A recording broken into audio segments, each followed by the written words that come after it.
The trial of the leader of the proscribed indigenous people of Biafra, Nnamdi Kanu, resumed on Wednesday, February 16, 2022, at the Federal High Court in Abuja.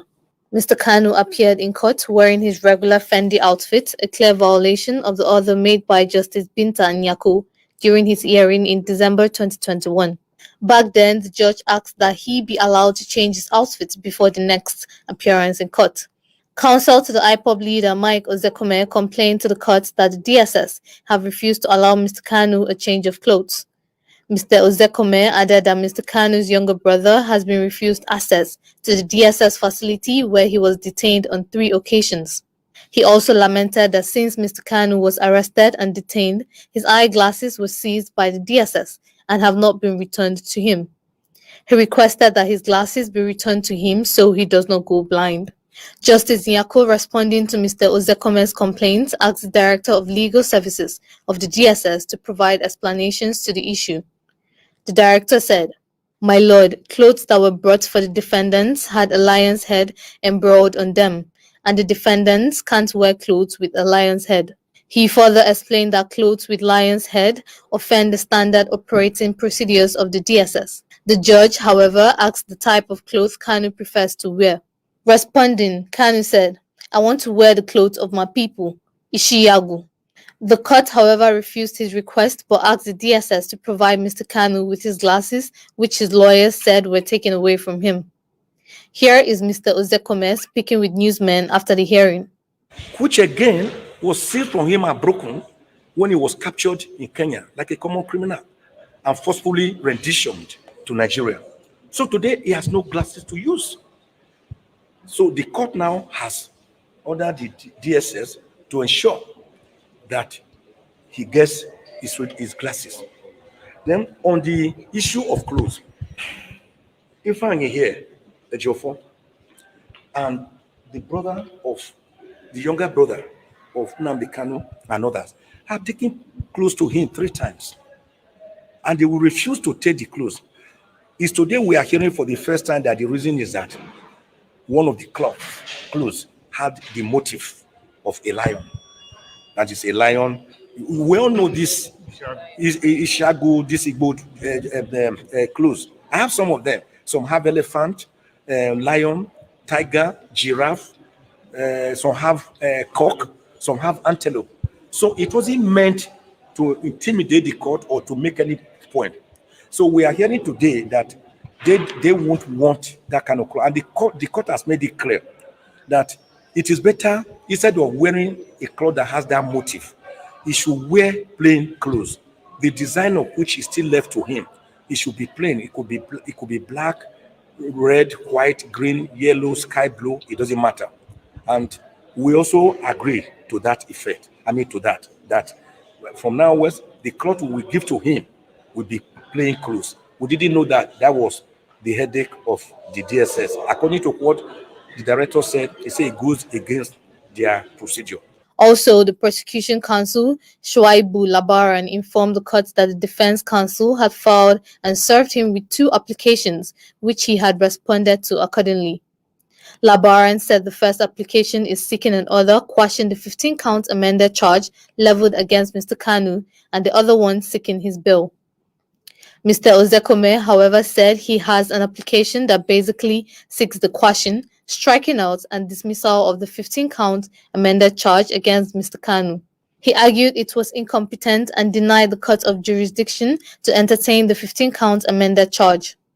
Here is Mr. Ozekome again.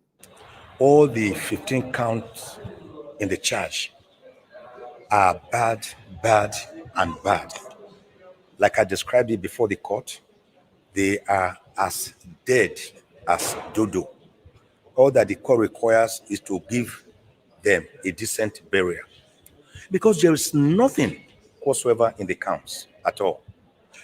You are accusing Nnamdi Kanu of making some broadcast. You didn't say where this broadcast was made. Was it made in the spirit world? Was it made in the air? Was it made under the ground? You didn't state. He goes to say the federal government is accusing Mr. Kanu of making some broadcasts which were in furtherance of some treasonable act, whereas no treasonable charges have been filed.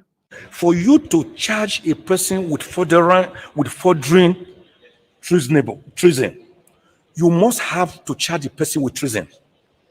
Nnamdi Kanu is not charged with treason here. We call it the predicate offense. It is from this predicate offense that the acts of furthering will emanate. So they are building castles on empty air. There's nothing to support it. You are saying that the broadcast he made led to protests, violent protests in the East and in Lagos, affecting Lagos transportation system. Does this court have jurisdiction territorially over Lagos and matters that happen near Uli, near Ihiala in Anambra State? No. Does this court have jurisdiction over matters if there was an offense committed, for example, say in UK? Does this court have jurisdiction over matters that happen in UK? Answer, no. Because this court cannot exercise jurisdiction on matters within a sovereign land, another country that has sovereignty under international law. Mr. Ozekome also cleared the air that Nnamdi Kanu has never denied being a member of IPOB. Contrary to what the prosecution said last time, Nnamdi Kanu has never denied being a member of IPOB. He says, I am not a member of proscribed IPOB. I want all of you to know the difference. And when IPOB was proscribed through the court process, Nnamdi Kanu challenged it. The matter is at the Court of Appeal currently. Nobody knows the judgment of the Court of Appeal. If the Court of Appeal finally says that this proscription was wrong, as we are contending, let's say by that time you had already tried Nnamdi and jailed him, how will you bring him back? So you are trying him under a law that is inchoate, that is being challenged, whose efficacy and longevity is being tested and has not been finished. So we call it lite pendes, or the doctrine of sub judice. So you cannot. So Nnamdi Kanu, in his extrajudicial statement, said he founded IPOB in 2012 in London, and that is the head. He has never denied being the founder, head, and member of IPOB, but he denies being a member of proscribed IPOB. This point must be made clear. The defense counsel added that the application, with 34 grounds and supported by a 36-paragraph affidavit, could not be denied by the court. The entire affidavit and a better affidavit, including points of law, they could never deny any of them. They just did what you call general denial by saying the prosecution denies the affirmance in your affidavit. What are you saying to it?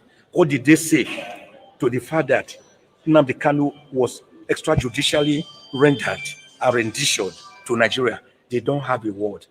What do they say to the fact that this case is on appeal and you cannot charge a person on a law that is still inchoate? They have nothing to say. What do they say when we said that this court has no jurisdiction? Because you have not said that the law was breached here. You are saying it was breached in another country and it had ricocheting effects here. Where is the predicate offense, which is terrorism, which you did not charge him for? They have nothing to say. So everything they have here is hollow, and hollow. Mr. Ozekome, however, requested that the case be struck out. And that is why we are telling the court to strike out the 15-count charge, discharge and acquit Nnamdi Kanu, let him breathe the fresh air of Nigeria, and let him go home a free man. This matter has been adjourned to April 8, 2022 to rule on Mr. Kanu's applications to quash the charge.